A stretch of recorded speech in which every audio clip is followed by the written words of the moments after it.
ANF حکام نے 15 کلو منشیات برآمدگی کا چالان جمع کروا رکھا ہے۔ National electric power regulatory authority نے بجلی کی قیمت میں ₹3.99 فی یونٹ اضافے کی منظوری دے دی۔ مزید جانتے ہیں اس رپورٹ میں۔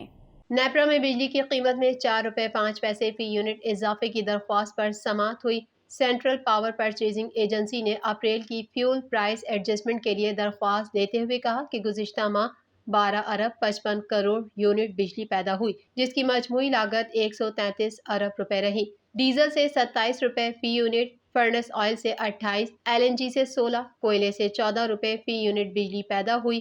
31 روپے فی یونٹ بجلی لاسز کی نظر ہوئی۔ ممبر نیپرا سندھ رفیق شیخ نے کہا کہ 33 gas power plants merit order میں سر فہرست ہیں، لیکن جب 2-2.5 سال سے گیس نہیں مل رہی تو یہ سر فہرست کیوں ہے؟ نیپرا نے میرٹ آرڈر کی لسٹ درست کرنے کی ہدایت کی۔ نیپرا نے بجلی کی قیمت میں ₹3.99 فی یونٹ اضافے کی منظوری دے دی، جس کے نتیجے میں صارفین پر 51 ارب روپے سے زائد کا اضافی بوجھ پڑے گا۔ فیصلے کا اطلاق کے الیکٹرک کے سوا بجلی کی تمام تقسیم کار کمپنیوں پر ہوگا۔ چیئرمین پاکستان تحریک انصاف عمران خان نے کہا ہے کہ مجھے کیسے پتہ چل سکتا تھا کہ پیوٹن یوکرین کے خلاف کارروائی کے لیے جا رہے ہیں۔ ماسکو میں بیان دیا کہ فوجی کارروائی پر یقین نہیں رکھتا، ہم نے یوکرین پر حملے کی حمایت نہیں کی۔ اس حوالے سے مزید جانتے ہیں۔ برطانوی میڈیا کو انٹرویو دیتے ہوئے PTI کے چیئرمین عمران خان نے کہا ہے کہ دنیا کے دیگر ممالک سے تعلقات رکھنا، جن میں امریکہ، روس اور چین بھی شامل ہیں، پاکستان کے مفاد کے لیے ہے۔ انہوں نے کہا کہ میں پاکستان کے 22 کروڑ عوام کا ذمہ دار ہوں، جنہوں نے مجھے وزیر اعظم منتخب کیا تھا۔ میں دنیا میں ہونے والے صحیح یا غلط اقدامات کا ذمہ دار نہیں ہوں۔ پاکستان میں 50 ملین افراد غربت کی لکیر سے نیچے زندگی گزار رہے ہیں۔ چیئرمین PTI نے مزید کہا کہ کشمیر پاکستان اور بھارت کے درمیان متنازع مسئلہ ہے۔ بھارت کشمیر میں اقوام متحدہ کی تمام قراردادوں کی خلاف ورزی کر رہا ہے اور کشمیریوں کے حقوق سلب کر رکھے ہیں۔ کشمیر میں 1 لاکھ افراد مارے جا چکے ہیں، لیکن کسی نے بھارت کی مذمت نہیں کی کیونکہ وہ اتحادی ہیں۔ ہمیں بھی نیوٹرل رہنے کی اجازت دیں تاکہ ہم اپنے لوگوں کی بھلائی کے لیے کام کر سکیں۔ عمران خان کا مزید کہنا تھا کہ افغانستان کے مسئلے کا فوجی حل کبھی بھی نہیں رہا تھا۔ جب ہم نے کہا کہ طالبان پر بم برسانے سے مسئلہ حل نہیں ہوگا تو ہمیں پرو طالبان کہا گیا۔ افغان عوام 40 سال سے زیادہ عرصے سے پریشانیوں اور مصیبتوں کا شکار ہیں۔ یہ کوئی فٹ بال میچ نہیں جس میں آپ کسی ایک ٹیم کی طرفداری کریں۔ افغانستان کی صورتحال کی وجہ سے جس ملک کو سب سے زیادہ نقصان اٹھانا پڑا وہ پاکستان ہے۔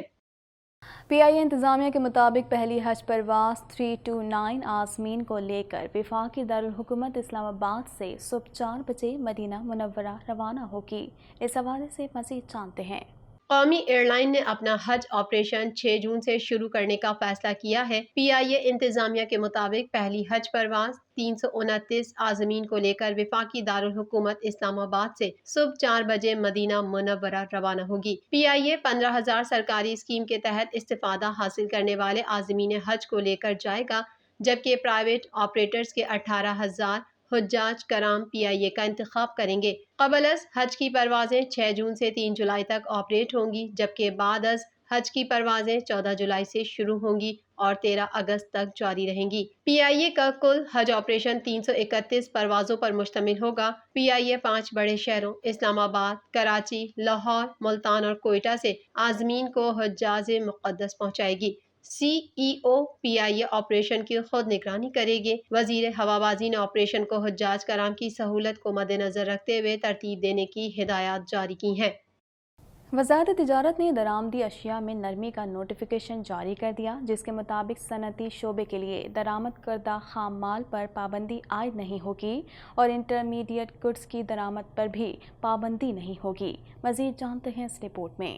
وفاقی حکومت نے درآمد اشیاء پر عائد پابندی میں نرمی کر دی۔ وزارت تجارت نے درآمدی اشیاء میں نرمی کا نوٹیفیکیشن جاری کر دیا، جس کے مطابق صنعتی شعبے کے لیے درآمد کردہ خام مال پر پابندی عائد نہیں ہوگی اور انٹرمیڈیٹ گڈز کی درآمد پر بھی پابندی نہیں ہوگی۔ نوٹیفیکیشن میں بتایا گیا ہے کہ 19 مئی کو درآمدی اشیاء پر عائد پابندی کی لسٹ میں خام مال، مشینری اور آلات بھی شامل تھے، تاہم اب صنعتی آلات، مشینری اور فارن گرانٹ کے تحت چلنے والے منصوبوں کے مٹیریل کی درآمد پر پابندی عائد نہیں ہوگی۔ حکومت نے ملک کی تیزی سے بگڑتی ہوئی معیشت کو سہارا دینے کے لیے معاشی ایمرجنسی کی بنیاد پر لگژری غیر ملکی اشیاء کی امپورٹ پر مکمل پابندی عائد کی ہے۔